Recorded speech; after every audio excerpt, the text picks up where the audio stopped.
જો એક દેરાસર રાખશે ને બધા રાખશે. મેં તો ઓલી નાની ગાય રાખો ને. મારા નાલા સોપારાની અંદર હું તમને કહું પક્ષાલ થાય ને ભગવાનનો અમૂલની દૂધની થેલીનો પક્ષાલ બધી જગ્યાએ ઈ જ છે. પછી તમે કોઈ દેવી તત્વનો ઉતરણ ક્યાંથી પ્રસન્ન ગાયના દૂધ ઘી ની 10 ગ્રામ ઘી તમે લોકો રોજ ઘરે, અમે લોકો અત્યારે નેનો હવન ગીત તૈયાર કરી રહ્યા છીએ, કારણ કે આવનારો સમય છે ને, ભલે અત્યારે હમાસને આ લોકો ઇઝરાયલ લડે છે, આવનારું વોર છે ને ઈ વાયરસ વોર થશે અને તમને મારશે બધાને. એવી રીતના કે તમે અસ્થમાથી પીડિત થઈ જશો, હાર્ટ ફેલ થઈ જશે, તમારે કિડની ફેલ થઈ જશે, તમારા શરીરમાં ચીપ લગાવશે, એ લોકોને ડીપોપ્યુલેટ કરવા જ છે બધાને.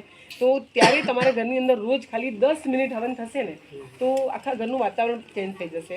અને જે અત્યારે પ્રોપલિન વાયુ છે, જે ઓપરેશન થિયેટરમાં વપરાય છે, એ સિન્થેટિક વાયુ બહુ મોંઘું આવે છે, કારણ કે અંદર શરીર ખોલી નાખે એટલે કોઈ જર્મ્સ કે વાયરસ અંદર ન જવા જોઈએ. તો એ સિન્થેટિક વાયુ એટલું મોંઘું છે. તમે ગાયના ઘીનું ખાલી 10 ગ્રામ ગાયના ઘીનું તમે ઘરમાં હવન કરો તો 1 લાખ ટન કાર્બન ઓક્સિજનમાં ડાયવર્ટ થાય છે, કન્વર્ટ થાય છે, અને પ્લસ પ્રોપલિન વાયુ પેદા કરે છે. એ નેચરલ ફોર્મમાં થાય છે.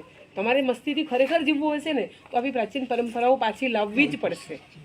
એટલે આ લોકો હવે કદાચ મારું નેક્સ્ટ ડે એક ભાનુશાલી સમાજની જ આખી ઝૂમ મિટિંગ છે અને આપણે 100 પરિવારોનો ત્યાં ટાર્ગેટ કર્યો છે. 100 પરિવારના બધા એનાલિસિસ કરવામાં આવે છે, એના બોડીમાં શું શું ફરક છે. પછી 90 દિવસ સુધી જંક ફૂડ નહીં ખાય, ગૌ આધારિત ખેતીથી ગાયનું દૂધ, દહીં, ઘી, છાશ અને એના ખેતીથી ઉત્પાદિત અનાજ, ઔષધિ, બધું ફળ વગેરે એનાથી લેશે. પ્લસ તેલ છે આપણું કોલ પ્રેશરનું આવશે, ખાંડ ભૂકી છે એ પણ બધું ઓરિજિનલ જ આવશે. તો પછી આપણે દવાઈ કોઈ નહીં, અને પછી પાછા એના 90 દિવસ પછી એનાલિસિસ કરવામાં આવશે. હા, તો થાય જ પરિવર્તન. જો માણસની સાથે સાથે ધાતુઓમાં પરિવર્તન આવે, એના સ્વભાવમાં પરિવર્તન આવે, એના આત્મામાં પરિવર્તન આવે, તો શું કામ ના આવે?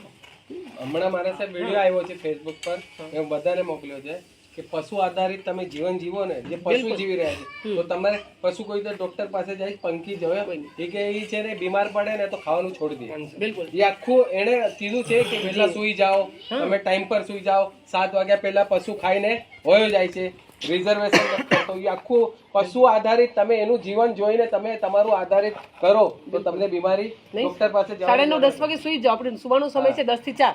આપણે ઉલટું કર્યું. અને જ્યારે બોડીના બધા અલગ અલગ ઓર્ગનને કામ કરવાનું છે ને 10 વાગ્યા પછી સ્ટાર્ટ કરે. કુદરતને આહવાન કરો. તમે ગુજરાત સર કે 31 દિવસે નહીં હવે અમારે 10 જાન્યુઆરી સુધી ત્યાં પહોંચવાનું છે. રોજના 20-25 કિલોમીટર વિહાર કરશું ત્યાં. આજે કેટલો કર્યો મારા સાહેબ? ગિરનાર ધામથી ને 18 કિલોમીટર. 18 કિલોમીટર કર્યો. કાલે અમે બપોર પછી કાલે ડાયરેક્ટ નાગેશ્વર ધામ. આજે નહીં, કાલે ધજા છે. ભગવાન ધજાને છોડીને ન જવાય. વાગડ ગુરુકુળમાં ધજા પતાવીને અમે બપોરના નીકળી જશું.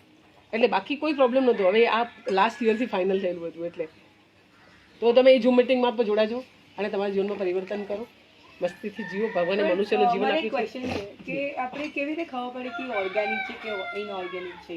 તમે ડાયરેક્ટ કિસાનમાં, અમારી પાસે આખું કિસાનનું ગ્રુપ છે જે કિસાનો ઓર્ગેનિક કરે છે. તો કિસાનની વચ્ચેના જે વચેટિયા હોય છે ને એ નીકળી જશે અને કિસાન આપણું છે ને આત્મનિર્ભર બનશે. આ જગતનો તાત છે. ખેડૂત છે એ જગતનો તાત છે. તો એને પણ આપણે આત્મનિર્ભર બનાવશું. ડાયરેક્ટ એની સાથે કોન્ટેક્ટ કરાવી દઈશું. તમે જે કંઈ જોઈએ એની પાસેથી મંગાવી, એની પાસેથી ખેડૂતો પણ થાય કે યુરિયાનો નથી નાખતા. જે નથી નાખતા એનો જ નંબર આપશો. ઓર્ગેનિક જે વાપરો. અને જે વીગન લોકો હોય, જે milk and milk product, vegan પરંપરા આપણી છે જ નહીં. આપણે તો લાખો કરોડો વર્ષથી દૂધની હા મારા સાહેબ, આ મારા સાહેબ આ એક મુદ્દો